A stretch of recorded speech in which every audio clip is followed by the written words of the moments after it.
Hey, this is Sasha Evdokov, and welcome to episode number 143 of Let's Talk Stocks. Now, today I want to discuss taking losses in the stock market and the 5 mental psychological steps that you go through as you take a loss in trading.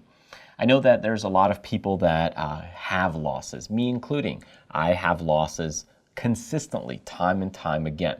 But it's really important that you look and understand how the process, the grieving process of handling those losses really happens internally. Because once you understand how this process happens inside of you, then you're able to see the stage that you're in from that outer perspective and make some changes and tweaks along those lines. Eventually, as you get more comfortable with dealing with loss, you'll be able to just hop in and out from one stage to the next. You'll be able to deal with those losses much quicker because you're comfortable with it. It's kind of like riding a roller coaster your first time. Initially, you're not sure if you want to get on that roller coaster because there's a lot of twists, a lot of turns. There could be a lot of issues that go along with that. You don't know what's going to happen. But after you ride it your first time, you might have had, a few little heartbeats that skipped that beat. But overall, everything worked out. And every time you go on it, time and time again, you still have some of those nerves that come back, but you get over it much quicker. So this is the same thing that happens in the stock market, is that we deal with these losses in a roller coaster fashion. And the more losses that you incur, that you go through the process, and if you go through it on a consistent basis the right way, then you'll be able to get over that hurdle and be able to move on and move forward into trading more. Now, of course, you'll want to make sure that you're actually improving in trading. That's one difference between sitting in a roller coaster and just being along for the ride of seeing your account move up and down versus you actually controlling the roller coaster and, tightening your own seat belts and doing everything you need to do to oil and the roller coaster every morning. So that's a whole different ballgame. And that's what we need to do in trading, is we're actually in the control or the driver's seat of that roller coaster. So it's a little more nerve-wracking as we go on because everything needs to be working in tip-top shape. So we have to be the experts.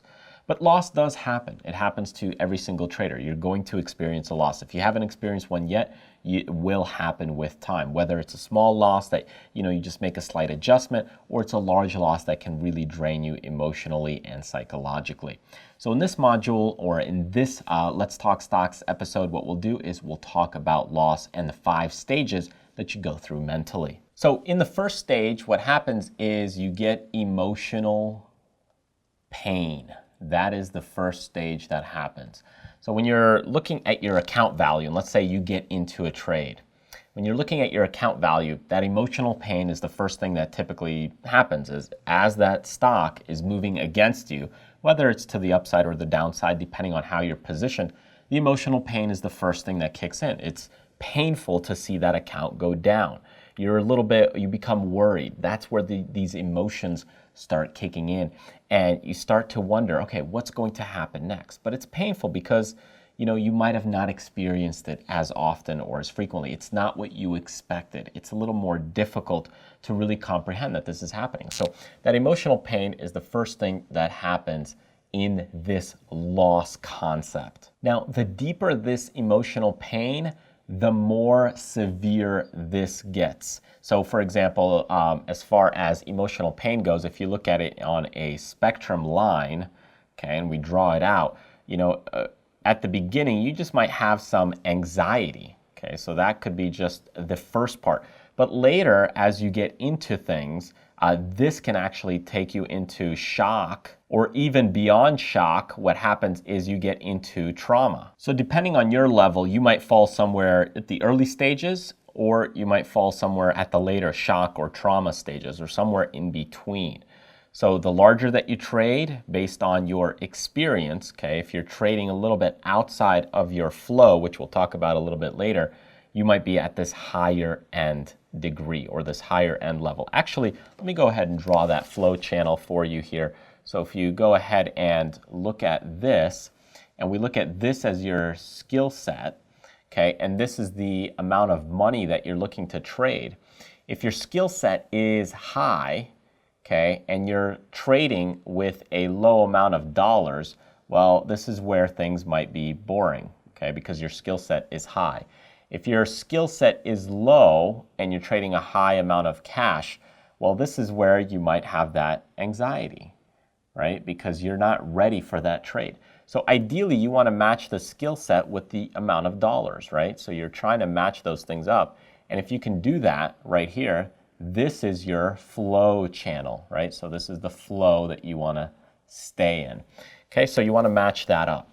In either case, with that emotional pain, if you're somewhere not matching up with your skill set with the amount that you're trading, then you're going to fall somewhere in this place. Anxiety, shock, trauma, that's where all these emotional things start kicking in. Now, in the second part, what happens is you get changes in your daily life. Okay, so you basically have changes that are happening physically to you. So what I mean by this is once you have that emotional pain, you're going to start making some changes on your trades. You'll start making some mistakes. They could be silly mistakes. They could be things that you're trying to do in order to correct the trade, in order to fix the trade. So this is what a lot of people do in order to try to make up those losses, to get away from this emotional pain. Because remember, we're always trying to get away from pain. We don't want pain, right? People are always trying to avoid pain. So we start having changes in life. So this starts to affect our psychology in the way, okay, well, do I want to make this decision? Do I want to adjust it this way? Do I want to go ahead and do that? And you might actually go ahead and do those things. And that's where those changes occur.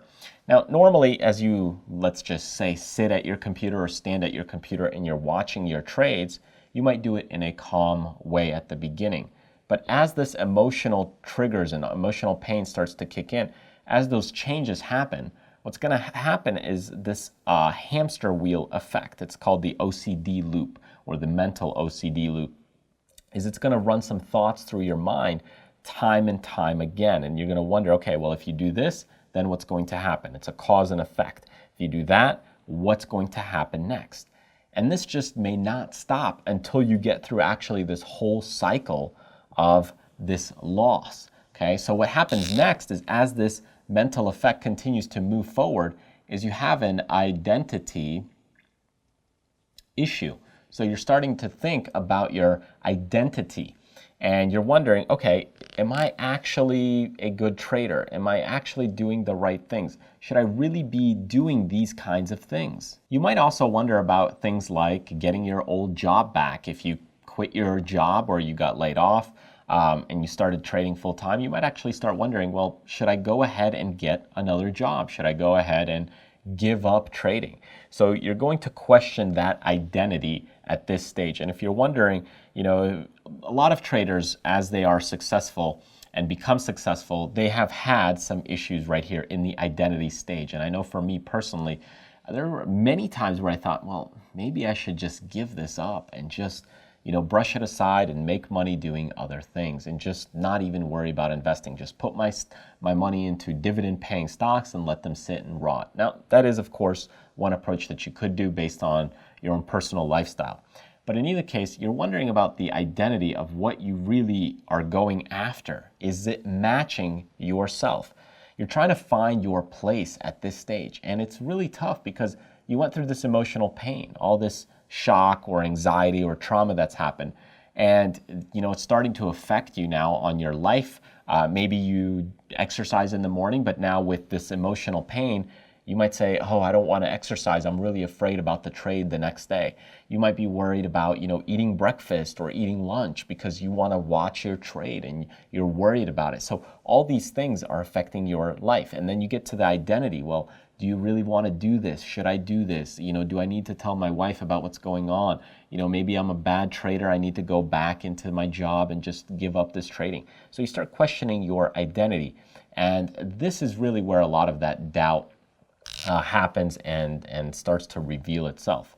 But what happens next on this next stage is you have this reconstruction. Okay, so what you do is you reconstruct, okay, what you had or the issues you had on the identity. So now you start wondering, okay, well, which stocks did I do that were wrong or incorrect? Okay, so you look at, okay, Do I want to trade more these stocks? Do I want to trade more like dividend stocks? Do I want to trade more penny stocks? Is my strategy wrong? Okay. So you're starting to look at a lot of different things to reconstruct what's going on and what's happening. So that's what you're really trying to figure out, is this whole process of what you're doing right, what you're doing wrong, to be able to recompose the next stage, okay? But you're trying to re-put things together. So think of it at this point where you're actually, and you're looking at this part, right? So if we create kind of like a big circle concept of all these things, okay, like reconstruction, and we're moving from one stage to the next stage to the next stage. So right here, everything is really starting to break down, right? When you look at a house, this is starting to break things down, right? Something is coming in. Call it a tornado's coming in. And then it starts to get closer and closer, and then it starts to break things down. And now what you need to do is start putting things together. Well, what really happened? You're evaluating these things. And this is what's going on in this reconstruction phase. Is you're evaluating your strategy. You're evaluating, what you want to trade, the stocks you're traded, and what you did right, what you did wrong. That's kind of the reconstruction phase. And then what you'll want to do is, on the next stage, is your adjustment to your beliefs. So this is the fifth and kind of final stage that you go through when it comes to trading. And this all loops back around because you'll start that process again. So these are really the 5 kind of mental things and processes that you go through in a loss, is that you go through this emotional pain, the changes in that lifestyle. Then you get into this identity conflict that you might have. Then you start reconstructing things, and then you adjust your belief. So after you've reconstructed things inside your head mentally, you go ahead and start adjusting those beliefs that's saying, okay, well, now what I really need to do is I need to put reinforcements and create, let's just say, a basement to be able to protect myself from a hurricane. In this case, as you look at the stock market and you have a loss, well, you adjust your belief saying that, well, maybe penny stock trading is not the right approach for you. Maybe you need to go into more safer trades like dividend investing, and that's better for you. Maybe you didn't do certain things correctly, so you need to adjust that strategy to be able to go ahead and make things work. Or it could be to the point where, hey, maybe I'm not as good of a trader as I thought I am, and I probably want to pick up a few more books and a few more courses to build on my education, or even have a few more coaching sessions to be able to go ahead and improve myself in the future. But this is all adjusting your belief from seeing yourself from that outer perspective. Because for many people, again, as we always look to ourselves, we think we are better than we truly are. That's what most people think. And as you go through this process, you might get to that point where you say, hey, maybe I'm not as good as I think I am. Now, for you, you might be as good as you think you are. That's fine. But there's a reason then that you went through this process in losses. So there might be some other issue where your strategy, that you did was not correct. The things that you were doing was still not correct. Maybe you're over trading. You're out of this flow zone. So again, there's something going on that's happening. If this is at the trauma zone or the shock zone, if it's towards the extreme level, somewhere over in this level, then you're trading way beyond your means, or you're not doing something right. So you need to adjust something. If you just had a little bit of anxiety on the trade, that happens. That happens to me. Sometimes I'm a little bit worried about a certain stock or a position or the way that things are set up, but I make a few tweaks. I make a few adjustments to those positions, but that doesn't mean I didn't have a little bit of anxiety or I worried a little bit about that trade. But again, I made some adjustments to fix and correct those things. So these are kind of the 5 main processes that you'll go through. You'll go through this emotional pain, then you'll have some physical changes in your life, whether you're skipping lunch or breakfast, or you're worried about those things, you're not doing things the same way, you might have trouble sleeping. Again, then you get into identity. Is this right for you? Do you want to go ahead and sell the trade, not sell the trade? What are you doing? Should you do something else? Do you need to go back to work? Then you start reconstructing things. You're trying to figure these things out. What's really happening underneath the surface? You're trying to put things together, whereas at the identity area, you're kind of still at the doubt stage. When you're looking at the identity, you're still thinking more about yourself, right? But when you start looking at reconstructing, you're trying to really figure out the problem. You're diagnosing things, and then you make those adjustments. That's where the adjusting the belief and doing those things, implementing the beliefs that you've now adjusted to, creates the next wave. And now again, you'll go through this process, emotional pain changes, identity reconstruction, and again, you continue this cycle through the loss process. Now, hopefully for you, as you get better at trading, you stay in the flow, you'll be more in the anxiety level and less so much in the trauma level, because that can be really serious and can last for a long time, and that's where people quit, give up trading, don't trade again. So keep it, in the safe zone at the beginning, trade lighter, because you'd rather be in the boring side rather than have super anxiety or shock, or trauma somewhere way, way up here. So stay to that safer zone and build things up with time as you increase your trading confidence and just increase your experience as well. So I'd like to also share with you what you can do to minimize this emotional conflict that goes on internally. One of those things that you can do is go ahead and have a plan. So if you have a plan of what you're going to do if that stock goes against you, this is probably one of the best things that you can do to minimize those things, to minimize that emotional loss and going through that big cycle. And the reason for this is when you have a plan in mind of what to do when things are going against you, well, you have a situation where you can expect what's going to happen. It's kind of like people who panic when there's a big fire that's happening in their house. Well, because they didn't plan for a fire. They didn't plan an evacuation route or what they would do. And you get into that panic stage and the emotions are a lot higher. Whereas you look at people who deal with fires, like firefighters, and have an evacuation plan in their house, what they're going to do. They've probably talked about it because they're more involved. It's part of their job, and those conversations tend to happen more frequently, at least as far as I know with the firefighters that my friends are, and they have those conversations all the time. So when you have that plan, when you have that situation that comes up and you have a plan, well, then you know exactly what to do, right? I mean, it's still a little more emotional, but at least you're less emotional than you would have been without a plan. So have a plan for each trade that you put on, but also for the portfolio that you have, or your system, your strategy. Okay, so have a plan for not only your trade or every trade that you do, but also for overall what you're doing in your investments, your trades, your portfolio. So that's the first thing that you want to do.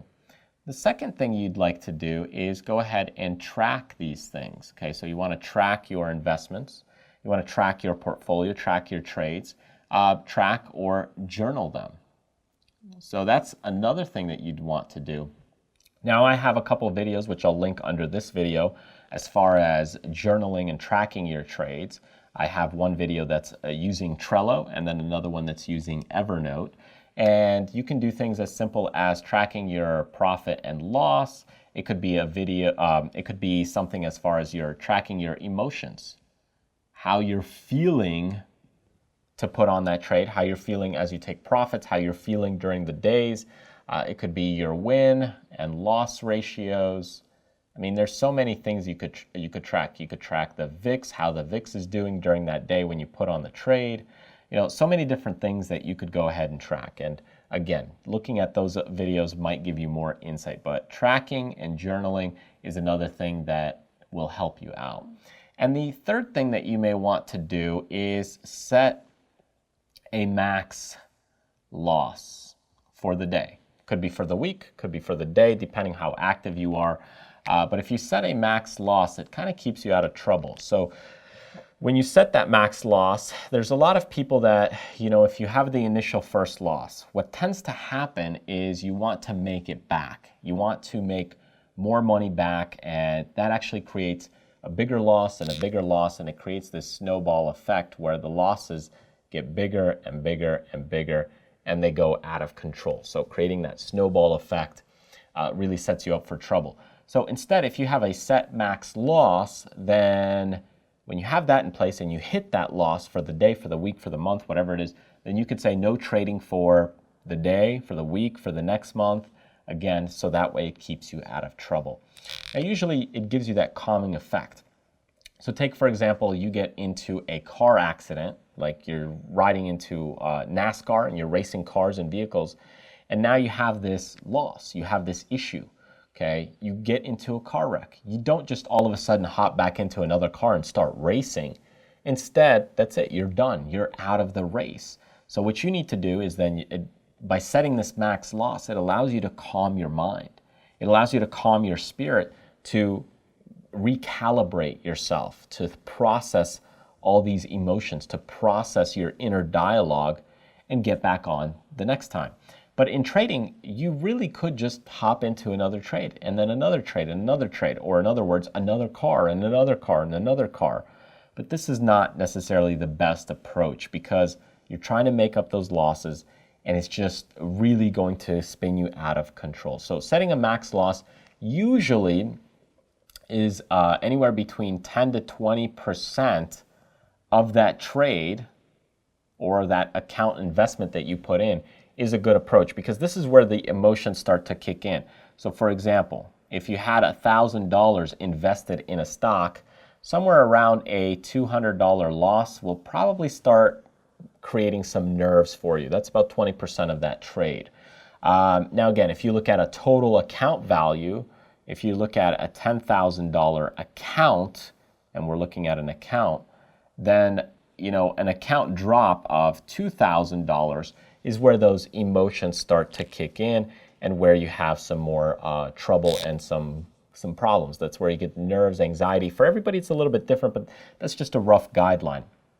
Now, once you get into somewhere between a 40 to 60% loss, or anywhere between above that, this is actually a dangerous zone, because what happens here is when you get into a high degree loss, what typically happens is people just start to not care and they just say, whatever. They throw their hands up and they let those positions kind of do whatever they need to do. They almost give up, and it's at that point where you want to be really careful that when you're at this stage, you pretty much have a don't care attitude. So be very careful as you lose more and more, because if you can take the loss at a 10 to 20% level, at least you still feel energized that you're in the game. But if you go further and further and you start taking a $10,000 loss, and this $10,000 loss now becomes a $6,000 loss where your remaining account value is only $4,000, well, this can be really draining. Just think about it. I mean, you're more than cut in half, and then you just have a little bit left. So you're going to say, hey, I don't really care. I'm just going to let it ride and just see what happens. Maybe I'll make it back. Maybe I won't. You almost feel like all of it is gone, even though you still have $4,000 out of $10,000. So it's important you recognize those things. And that's why it's good to have like a set max loss. And sometimes if you set your, $200 max loss or $2,000 max loss, when you set those things up, sometimes be aware that you might actually lose $2,800 because of just the way the prices are moving, the price action is quick, maybe getting in or out of the shares is a little more difficult. So keep that in mind, that it just happens. But if you see that loss there, the unrealized loss coming in, well, if it hits your numbers, just to keep your psychology intact, you might want to make sure that it's somewhere under that 20% level. So in order to minimize these things, have a plan in mind what you're going to do when things go against you for the trade and for your portfolio. How do you track and journal those trades? Recording those things, it's good to review your positions, your gains, your losses, what you did right, what you did wrong, and then setting a max loss. These 3 little simple things will help keep you a little more out of trouble. Thank you so much for joining me in this week's lesson. I hope you found it helpful to give you some more insights about the mentalities and the psychologies, the processes that you go through as losses happen and as you see those losses coming into your account. Now, there's many other things that go along with losses as far as how to set your stops and those kinds of things, which you can take a look at more on my website at tradersfly.com, Or if you want to get some detailed courses, take a look at rise2learn.com, where we have all of the courses regarding trading, technical analysis, and option trading. Now, if you'd like to join me on a live Q&A class or live webinar, go ahead and click this button right here. When you get there, enter your name and email address, and you'll be added to the newsletter.